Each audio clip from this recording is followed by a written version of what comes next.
Hi there, everybody. Welcome to today's government shutdown live stream. Today, I'm joined again by Quinn, my illustrious friend, my fellow GM, the person who gives me the nose that I need when I'm making various games. Quinn, would you introduce yourself to our listeners? Yes, I am the a bucket of cold water that dashes on artist dreams. I do give a lot of no's, usually important ones, though. Yes, ones that save us Yeah. often. I'm Quinn. I'm the CEO of High Level Games and business partner with Josh, and we are hanging out. Happy Thanksgiving from Canada, Mm, and early. It's not. It's Thanksgiving October, weekend. huh? It's weird. Well, yeah, this is the real Thanksgiving. You guys are Oh, doing it right. late. I don't know why. Uh, Yeah. So, anyways, I'm here. I don't know how to introduce myself. I've been playing games for 33 plus years. who's counting? And yeah, and I have an interest in mechanical design and particularly around understanding how best to make things the stories that I'm trying to tell come alive. Mm, So yeah, I'm really excited for today's topic. yeah, same. As folks know, I am doing these during the United States government shutdown. I am happy to put out some tip jar information in the doobly doo on the YouTube if you are interested in supporting us in creating things and us in doing these live streams. That would be super helpful. Like and subscribe, do all that stuff. Watch the videos. Go back and watch them if you haven't seen any of them. They're all recorded. They're all on the YouTube. So today we're talking about genre. We're talking about genre and mechanics that support the genre. So I started talking about this a little bit the other day in one of my solo streams, where I was talking about mechanics, and then I was talking a lot about fantasy genre. So, Quinn, I think we should spend more time talking about other genres other than fantasy, though I'm sure we'll dovetail back around to, hey, fantasy as a genre. But do you have a genre that you want to start with for this conversation? I mean, it is interesting. So when I'm thinking of genre, there are a couple of different meanings that come to mind for me. One is broad, sci-fi, fantasy, etc. And then maybe some subgenres in there, urban fantasy versus science fantasy versus hard sci-fi, those sorts of things. Um, but the other kind of meaning I have when I think about designing for genre is around games that attempt to simulate a particular storytelling style. Mm. So these might be games like Doctor Who or Star Trek Adventures, who are simulating a TV show, or they might be games that are trying to simulate a particular experience. So, for example, oh man, I forget what the game is called. Oh, the game where you are part of the army of good that has just lost the final battle, and the whole game is about you retreating from the armies of darkness. Mm. Um, I don't know. That sounds amazing. Um, I will double check it, but the experience there being that you are trying to simulate the experience of the what if of Lord of the Rings. mhm, What if the Mordor's forces won the mm, final climactic battle, and the forces of good were fleeing away from the great army, and so you play as this army that is retreating. or even things like Ross rifles, which I really like, which simulates the Canadian experience of soldiers in World War One. Hmm. And these are very specific kinds of experiences. Yeah. Mm. It makes me think of a couple of different games off the top of my head, like Cowboy Bebop, which is simulating the show, right? The anime, and the mechanics are built around simulating a story that is similar to that, right? It takes music into account and how you build your particular adventures, and then the mechanics build around that to create a three-act structure, right? Or the One Ring, which is simulating not Lord of the Rings the movies per se, but Lord of the Rings the books, right? It really feels like it's designed to make you feel like you are stuck in Tolkien's brain suddenly on his pages, right? And you're like, please, sir, let me go. Um, but there are lots of different games that do that, right? That are trying to simulate a certain type of experience, right? A certain type of cinema or film or TV show or other thing. And I think those are fascinating as a, do we call that genre or do we call that something else? Because it's not, because simulation means something different, right? Yeah, and this is the reason that I'm using genre there is because simulationist is its own design philosophy. And this isn't that, Mm-hmm. right? So if I'm thinking about One Ring, I haven't read all the way through second edition of One Ring, but I have sitting on my shelf right over there, the first edition. And if you look at that, the standard storyline is you are in the timeline between The Hobbit and the beginning of the first Lord of the Rings trilogy books, and you are portraying what its life is like on Middle Earth during those events that are leading up to Mordor's work there. Now, in that game, the entire game structure is designed to make you feel like a character you would have read about in those books, Mm-hmm. which includes a magic system that you don't really have access to. Right, exactly. Right? And I think that's a frustrating thing for the average maybe D&D player that goes into One Ring. They're like, what do you mean I can't play a wizard? But within the simulation of the genre of that story, it makes perfect and total sense. And you do definitely feel it feels like a Middle Earth story when you're Mm-hmm. playing. Which is, I've discovered, if you are trying to echo a specific type of other media, right, a TV show or a movie or a book series, it is trying to get to feel your players feel like they're in that type of thing, right? That type of media. I'm trying to figure out words to describe what we're talking about because I don't know that there's. I'm sure there's another genius out there on the internet who has come up with phrases for all these things that they're like, use these. But Star Trek Adventures does a fantastic job of, instead of simulating Star Trek, like living in Star Trek, like previous Star Trek games, which took the simulationist perspective of you should feel like a Starfleet officer, which is hard to make people feel like in a role playing game. Yeah. And instead, they're like, you feel like you're acting in an episode, right? You are a director of an episode, or you're the writers in an episode, right? It doesn't tell you that it's not a meta game. There are meta games out there that do that explicitly, right? That are like, you are a director. They Came from Beneath the Sea is a good example of that. You are a director and you have actors who are acting in the scenes that you are portraying. And there are those meta levels, meta layers in that production. And Star Trek Adventures does that to some degree, right? It makes you feel like when it's run, even when it's run badly, I felt like it feels like an episode. It feels like a terrible Yeah. episode when it's run badly, but it feels like an episode of Star Trek.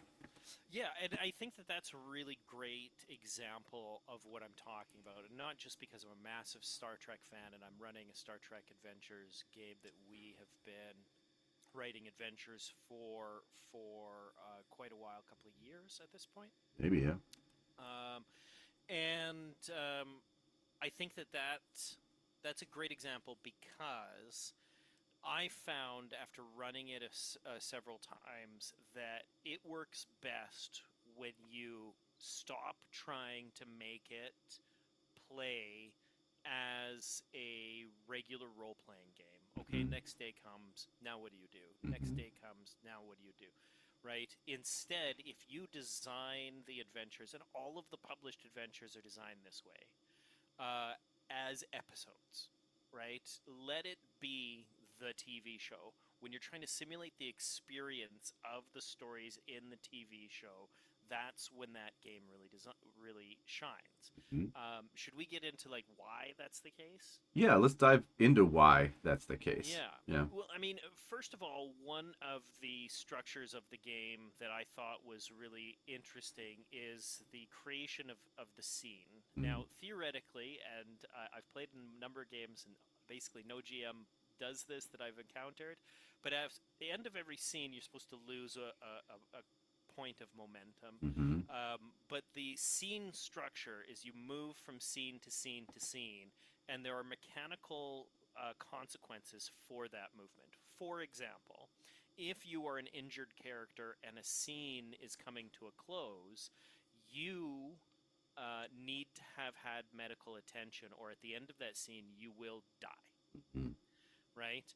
Now, what this does is it simulates the very Star Trek moment of my buddy went down or is injured, and instead of continuing with the fight, knowing that I can deal with them later, I have to deal with that right now, which is what they would do in the show, Yep. Yep. right? And that is not, I think, talked about when we're talking about the game design of Star Trek Adventures very often. But I think that that is a really interesting thing to kind of push people towards telling that particular kind of story. There's also, burnable resources in there, momentum and threat. Threat, which the GM can use in order to add complications or threats to a scene. Momentum, which players can use in order to be successful. And things like engaging in lethal combat gives the GM more threat. The players, if they choose to engage in lethal combat, they can make that choice, but it has a mechanical consequence. And so, what that does is it helps the players to say, okay, you know what, I think I just want to kill this guy. That's not very Star Trek, Right. Right. right? Now, you can make that choice. And if it's important for the story, you should make that choice. Mm-hmm. But if you make that choice, I can make that, as the GM, I can make that more threatening, and add complications, be more dangerous, whatever. And that helps players not to murder hobo or to kind of space pirate their way through the Federation, Mm-hmm. because there is a mechanical guardrails put around it. They're soft guardrails, but they're there, and I think it really helps players to see, okay, what is the most Star Trek choice Yeah. to make, It and that's really valuable. reinforces the world, right? Um, Exactly. my friends on a roll podcast would say it reinforces genre, right? Mm-hmm. Like Mm-hmm. it reinforces the verisimilitude of that setting, right? You want it to feel like Star Trek. It feels like Star Trek with these guidelines, right? And then to some degree, having them be mechanical makes it forces players to actually really consider that, right? Which is important. I want to dive back in because I want to plug May I Enter to just say we borrowed one of the ideas from Star Trek Adventures. It's in a few other RPGs too, but having a spendable resource that the narrator or GM has, right? That game that Quinn's in front of. We have Violation that the antagonists use as one of their spendable resources, right? And there are amazing GMs out there who will be like, well, why do you need to give GMs a spendable resource? And the reason I found it so useful or interesting is it gives you some limitations as a GM. Otherwise, you're God, right? You can do whatever you want. But having some spendable resources makes you carefully use your antagonists in a scene, right? It makes you think about how they are going to act and use their resources the most wisely they can in that scene. And I think Star Trek does that well too, right? Where you're like, cool, I could, of course, just have a Borg cube show up in my story, and I don't need to spend anything per se to do that if that's the story. But having threat be an element that the players know that if the GM wants to pull on that and like pull in other adversaries right now, they can do that, and we as the players have to be careful how we navigate the scene to make sure that that resource doesn't get spent at the worst possible moment, right? Yeah. I like that decision making process that both the narrator and the players have to make. Yeah, yeah, and I think that I think that that is really, really helpful in games like Star Trek Adventures. I personally am a big fan of spendable resources in games. I know that they read to people who've only really played things like Dungeons and Dragons, or Pathfinder, or 13th Age, or something like that. Um, they read as very limiting, I Mm-hmm. think, to GMs when they first encounter them. Like, what do you mean? I gotta spend something in order? Why can't I just do it? Mm-hmm. You totally can. Yeah, right. No one's gonna stop You you. still can. Yeah. Yeah, everything that you could do in any other thing, you totally can as well. But now, when you see the players defeating a villain quicker than you wanted to, instead of doing the secret GM fiat thing of just upping their hit points, instead you create player buy-in. They know things are going really well, and you're like, well, I'm going to Mm-hmm. spend 4 GM points or threat or Mm-hmm. whatever to make these villains suddenly stronger or have reinforcements show up or whatever. And the players then don't feel cheated, Yeah. Right. right? They feel that there's buy-in, right? And in addition to that, it makes me as a GM, I found, be more creative. Mm-hmm. I come up with better stories and better reasons for things that happen and complications that come up.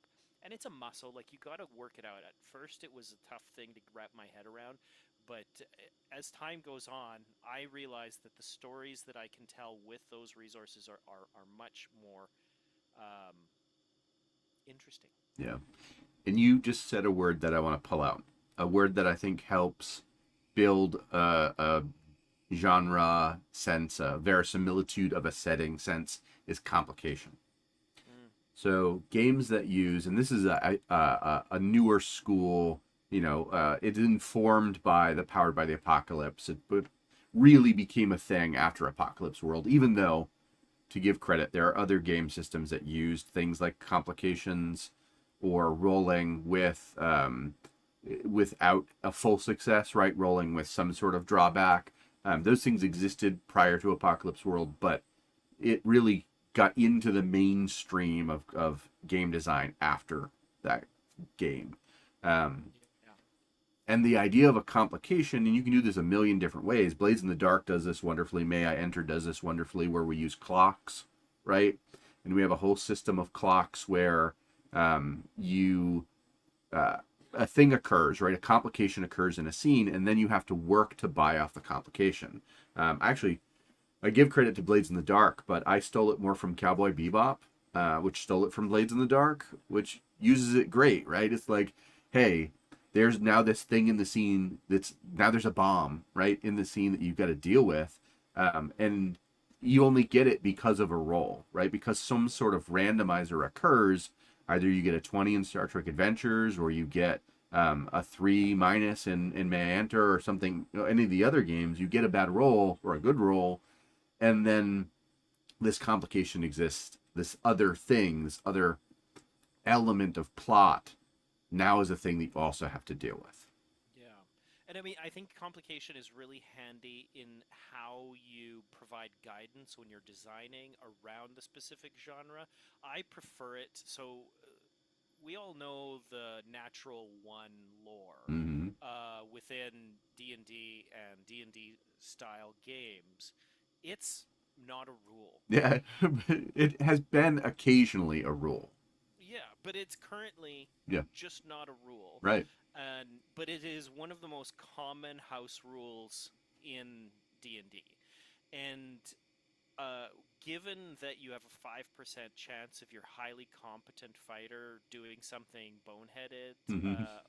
on every swing, and they're making a lot more rolls than, say, a spellcaster who doesn't have to make as many rolls, that means that they're going to look more buffoonish by doing this. Hmm. Now, all that to be said, if we look at Savage Worlds, a critical failure is rolling a 1 on both your wild die and your other die, Hmm. and that adds a complication to the scene. It's not necessarily a failure on what you're trying to do. And so, for example, you can build in some genre stuff. So, if you are in a game where you're fighting the undead through a necropolis city, that you're trying to build ruins, and your player has run up onto the roof of a ruined old temple and is running along and shooting arrows down at zombies, sounds awesome. Hmm. And they shoot a zombie with their arrow and roll a complication in your game design, then you can provide guidance that says that doesn't necessarily even mean that person missed. Hmm. Maybe they missed, maybe they didn't. But even if they didn't miss, the complication should be whatever adds the most interesting drama to the scene. Hmm. Hmm. This does not mean that that person fumbled, Hmm. right? And I think that's a really important piece to reinforcing your genre, because I think the interesting thing is if you climbed up on that temple roof to get away from those zombies, it's an old roof. Maybe you fell through, Yeah, right. Or the right? slates on it slide off, and you Yeah. slide with them, And that right? doesn't necessarily mean you even fall. The slates Hmm. slide and you start to slide, and at the beginning of your next turn, you get to grab on or try to grab on, and you get another chance. But now sliding down to the horde of zombies beneath you is more interesting and more dramatic than just running along. Yep. And that is that can be very, very helpful for a number of different genres. Yeah. And I'll use a similar example. You're running Cowboy Bebop, right? You're running through a casino. You've been hustling this casino in the first act. You're in the second act, and suddenly one of the casino security sees you uh, cheating. Right? They see Mm-hmm. that you're using a card slider to pull out cards from your sleeve. That complication means they're going to engage with you, right? It feels it right for the story, but it only comes up because a role helps produce that complication, right? And then you're being chased by these security guards, right? Or you are now being watched, and now you have to be more careful because they know that you're cheating, but they just have to have enough examples of it to be able to to arrest you or throw you out or whatever it is they need to do. Yeah, and I mean, feel free to really mess with their lives in a way that just makes things more complicated. That Yeah. doesn't isn't necessarily always action stopping. So Mm-hmm. if I'm thinking about the casino example, you can have the guard notice something's going on and begin to investigate, or come over and confront you. You can also have the casino operation going on, and then the owner of the casino, along with your old enemy, just Mm-hmm. walks in the door, Mm-hmm. right? The enemy knows you and hates you, and they're with the casino owner. You're still good. Everything's working, but now you have this additional level of drama to deal with. And what do? Do you abandon it? Do you come up with a quick disguise? Whatever it is. Mm-hmm. And that for me, first of all, if you're doing the casino, hustling the casino, like what a great complication. That's Ocean's 11 Exactly. complication, right? That's great. I I think I want to pivot over to talking about other experiences and how you could simulate that. One of the ones that I brought up earlier was Doctor Who. Mm. Um, I will Now, note before you go into this, I have never read any of the Doctor Who books. I have never played any of the Doctor Who. That's a lie. Sorry. One of the newer Doctor Who RPGs, I did own two books for a very short period of time. I did read them. Never played it. Never played any of the older ones anyway. Not to discount your Doctor Who story, but I may have questions, is what I'm no, pointing out. yeah, for sure. And I mean, I'm not an expert on it. I just definitely there's something about that game that I really wanted to talk about. Mm.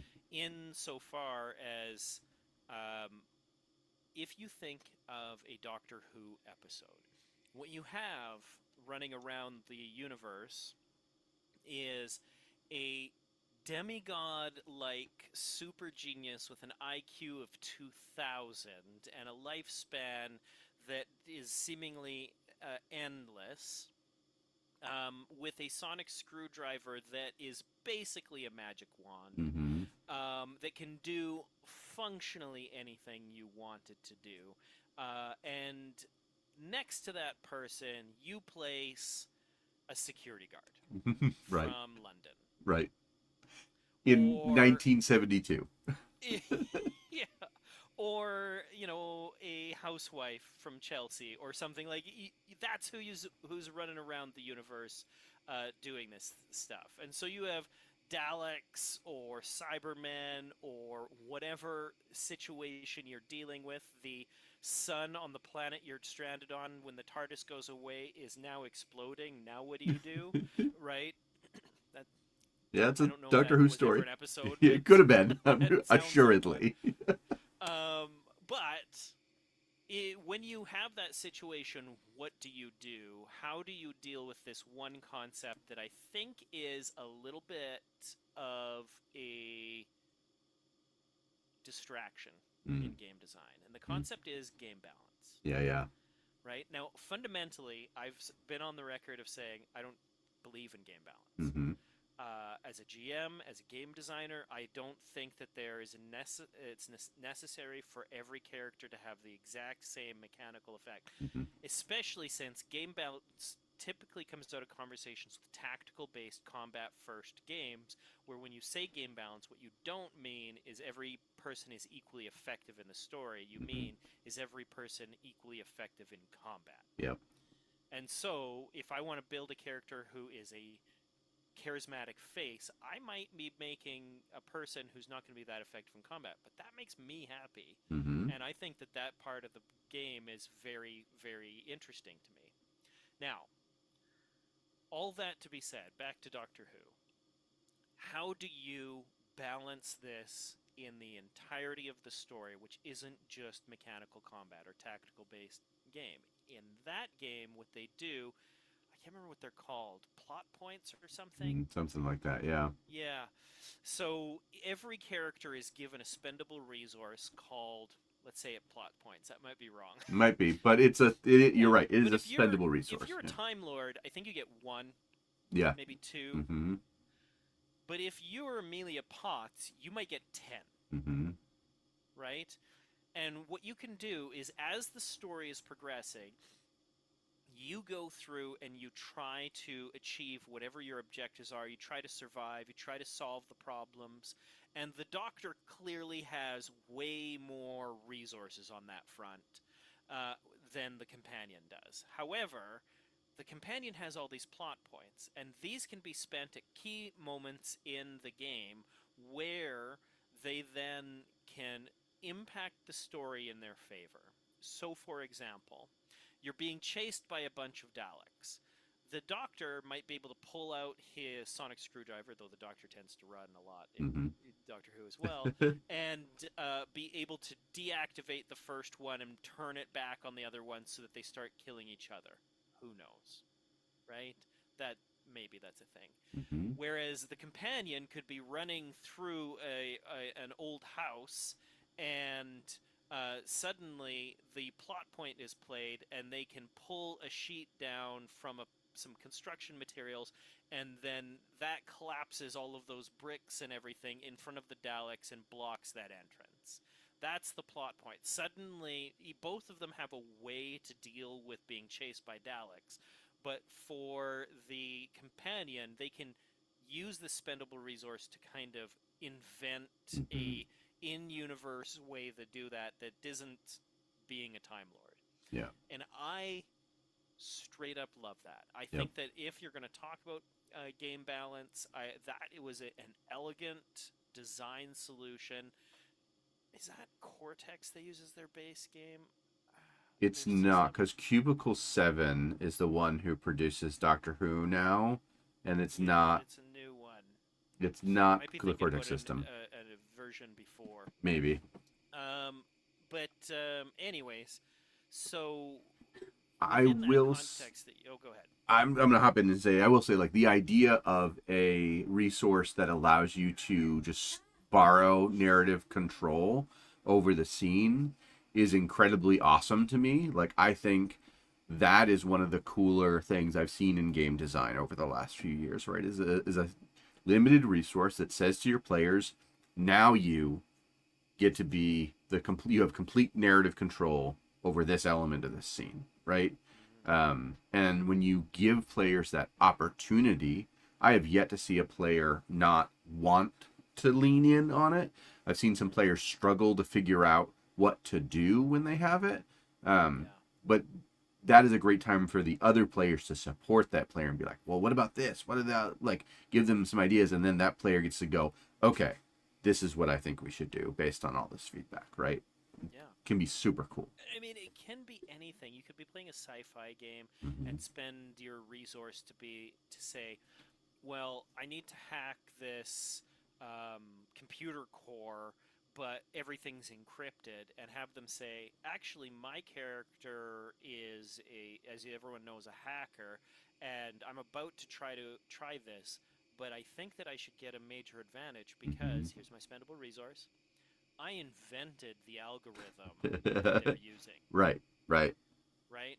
That doesn't mean I'm guaranteed to be successful, but it goes from maybe an impossibly locked door to possible because of the fiction. And it says something about your player. Mm-hmm. It doesn't completely upend the story. You still have to do that. That's a great use from the player side. But I agree with you. Players have a tough time with this at first. They got to Mm-hmm. get used to doing this without just being like, well, what if the dragon dies? Yeah, right. Whoa, whoa, whoa, whoa, whoa, whoa, whoa, whoa. Yeah. Add to the drama. Yes, Don't overcome the complete the problem. entirety of Right. the arcs. Yeah. Yeah, It's funny because I learned from you to do this more, right? Where you as a GM set up a little bit of a scene where there's no high stakes. And then you say to the players, what's happening in this scene, right? What do you want to add to this story, right? yeah, This is how you get an Andorian Cinnabon to exist, right? Which I hope I'm giving no context for. That's how you get players who are creative to just add little bits to the story, right? That you'd never be able to come up with as a GM on your own. But yeah, doing that in low stakes moments allows them to build that muscle, right? yeah, So that when you are in more high stakes types of activities, they're less surprised by it, right? They've been working on it already. They know it's a thing that comes up.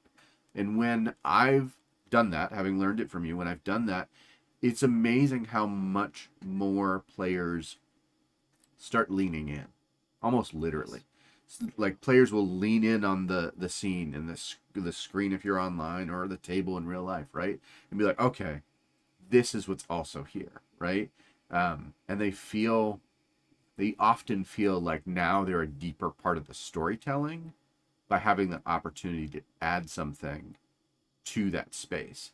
And I think that is a genre building activity as much as anything, right? Because it's saying now you are helping build the genre fiction of this space, sci-fi, whatever, horror, whatever, right? You're helping lean in to add those elements to the scene. Yeah, and I think like I stole that and then developed it a little bit from two sources. One of which are a couple of different Fate inspired games or Fate design games, but also from Will Wheaton when Mm-hmm. he on Geek and Sundry GM'd Dragon Age or something, and Ashes of Volcana. That's what it was. Or Mm-hmm. yeah. Anyways, and basically what you do is okay. So you've entered into a marketplace. There are things in here to delight the senses and whatever. Um, Ted, tell me one interesting thing that is a feature that many people are coming to this marketplace to see. Alice, now I would love if you describe to me that at the back of the marketplace, in where the shadows are, what are some of the kind of darker things that people don't want to draw too much attention to that can be bought there? And then you go, and Josh, um, your character walking by sees a trinket that they must have. Tell me what that trinket is. Mm-hmm. Now, you can build that in to your game. Uh, it is not a radically new idea. You can build that into your game design, wherein you can have players encounter scenes, and then you can go around and say, okay, I want each person to add a scene. I have found that it helps to come with questions, Mm-hmm. right? Rather than just say, okay, add something to the scene. Because I think that people freeze in the face of unlimited choice. Yep. And so giving them a little direction is like, you are disturbed by something you're seeing in this village. What is that? Mm-hmm. Right? That, first of all, you know what they're going to add. Their character is going to be personally invested, plus it's going to add drama to the scene. Like that's a good question rather than, oh, I think there's a fountain. Mm-hmm. Cool, cool. And even that being said, maybe a fountain becomes now a plot point, right? You're like, cool, that wasn't really exciting, whatever that player provided. Happens to the best of us, right?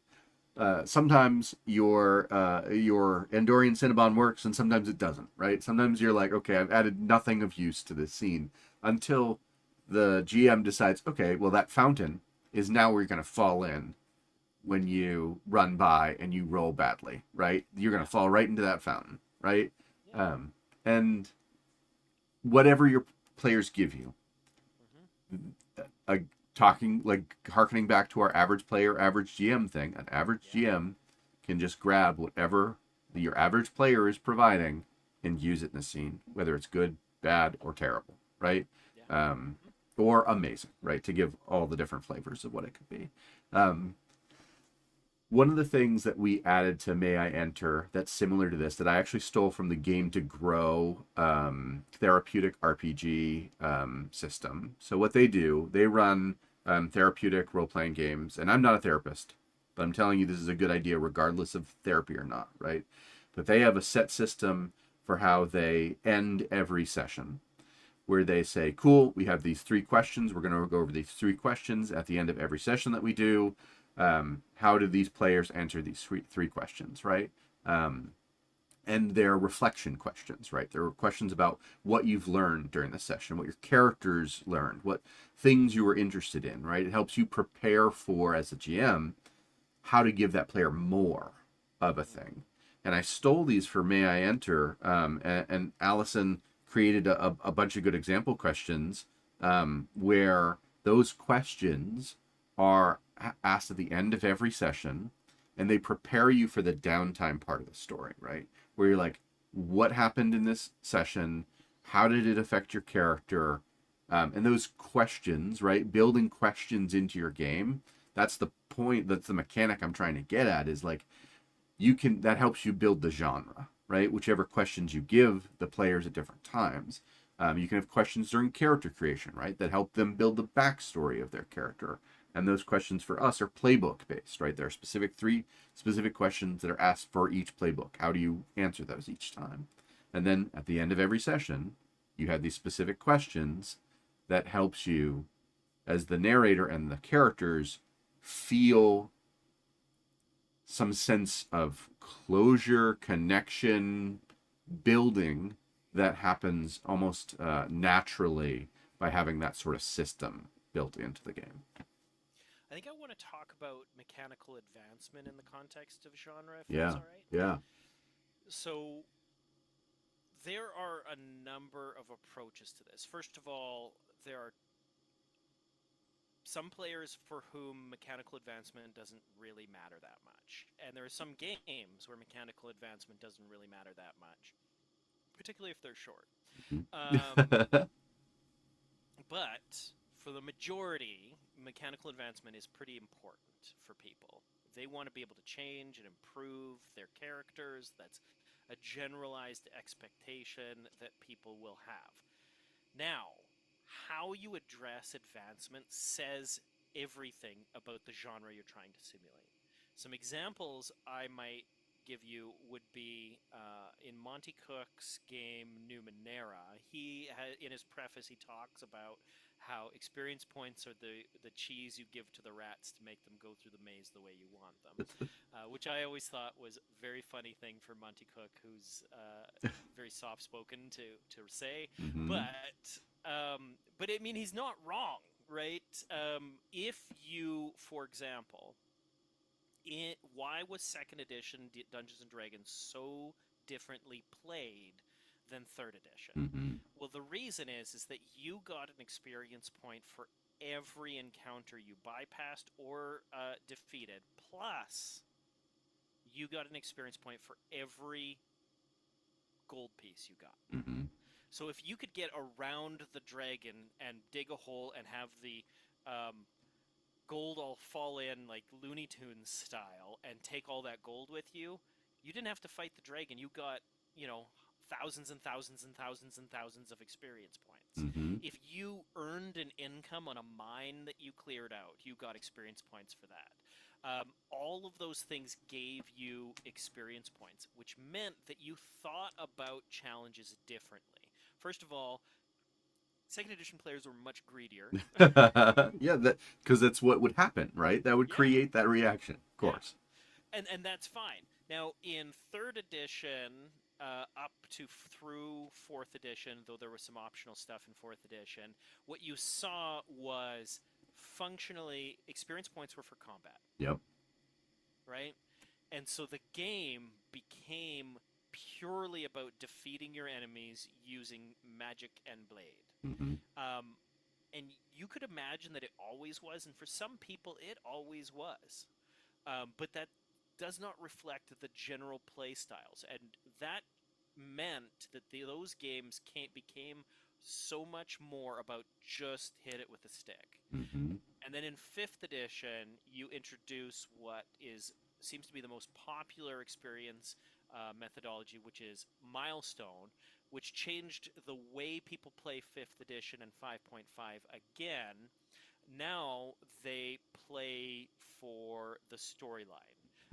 Now, and again, you can say, well, I always played for the storyline. Me too, bro. But, but that puts a different emphasis on what you're trying to achieve at the table. Yeah. Back to Numenera, what you saw there was that you would get experience points in real time, and experience points were a spendable resource Mm. at the table that could be used for advancement, could be used for rerolls, could be used for a bunch of different things.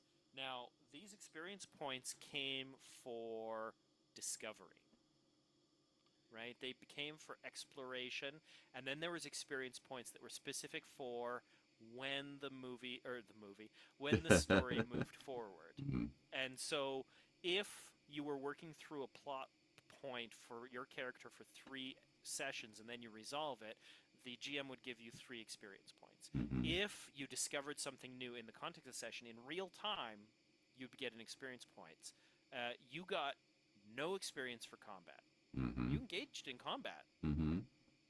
and the combat was fun for its own sake, but you didn't drive towards that because I want to go up a level, so let's go find something to kill. And I think that you saw it fundamentally change how people approach the games. I played with groups of people that played D&D, then played Numenera, and you watched the same players with the same experiences fundamentally change how they approach the game in order to react and respond to some of those stimuli, which I thought was really good game design. Definitely. I want to talk about a similar but different system, right? So the story path system by Onyx Path uses. So actually, I'm going to go back a step. In Chronicles of Darkness, their new world of darkness that White Wolf initially created, they had transitioned to this idea of crap. Now my brain's story beats, like things causing certain things, and they had a list. Like in Chronicles of Darkness, they had a list of different things. If you cause these things to occur, you got an XP for creating a story beat, right? Um, in the story path system, Onyx Path sort of iterated on that to say, okay, we have these different games within the Trinity Continuum within Scion that we're trying to get you to simulate different things, right? Mm-hmm. And I'm going to specifically talk about their superhero game, Aberrant, right?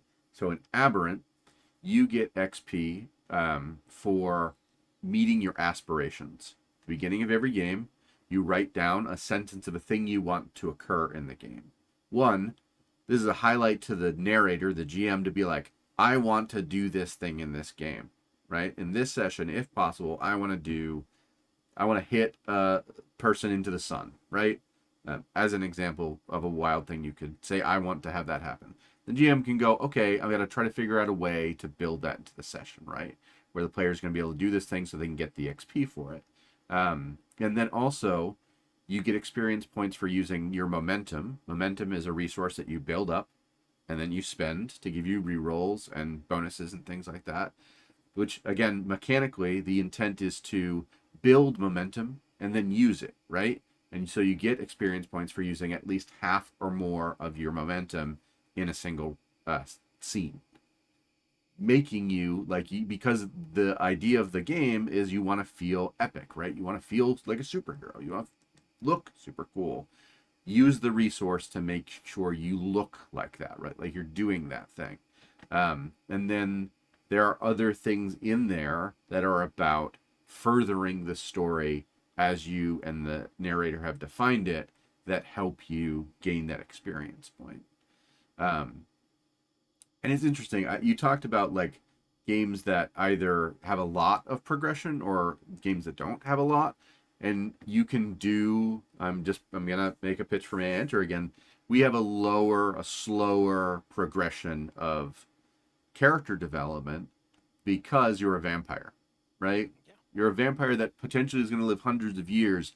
That should feel slower. You shouldn't be gaining new things all the time, right? Mm-hmm. There is progression, so you will feel like you are progressing, but it's going to be a little bit slower than if you're, playing a superhero in whatever setting where that superhero is getting more and more powerful as time goes on. Yeah.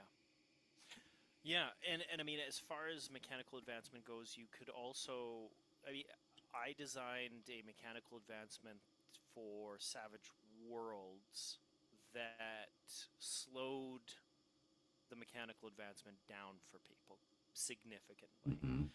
The reason is that I tend to play long-term 4 and 5 year campaigns, and so if you advance as quickly as normal, you're going to be epic level halfway through my story, Yep. and that's going to be a problem for everybody. Mm-hmm.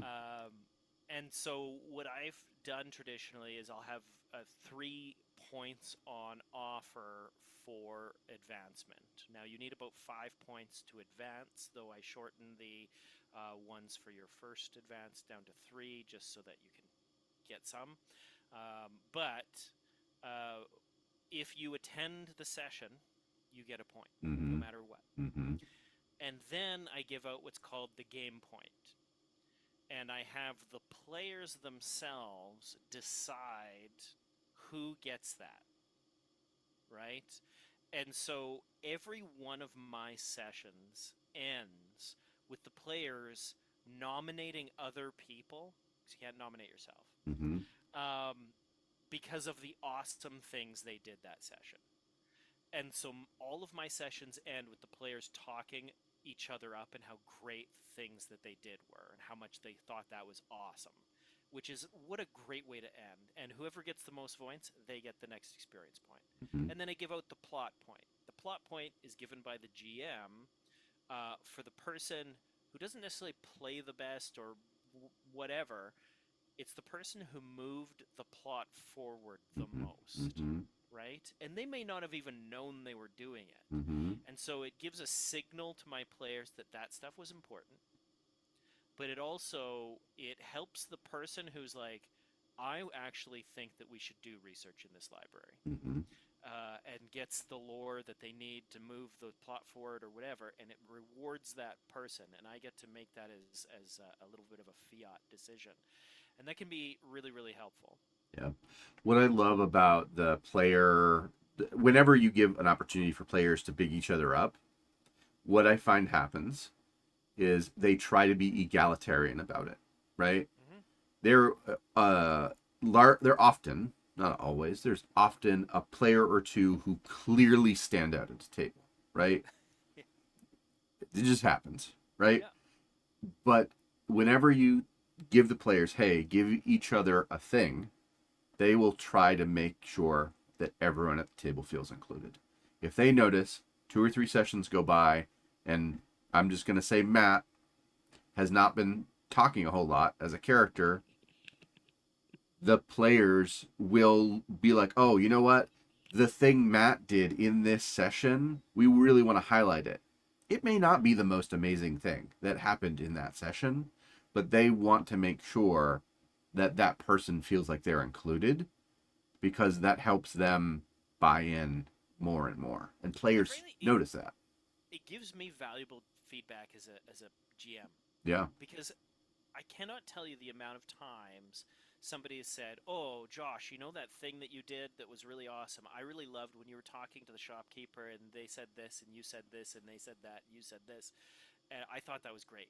Mm-hmm. And as a GM, I was sitting there going, "That was a bog standard conversation." Yeah, totally. Right? But another player was like, "No, no, no, no, no.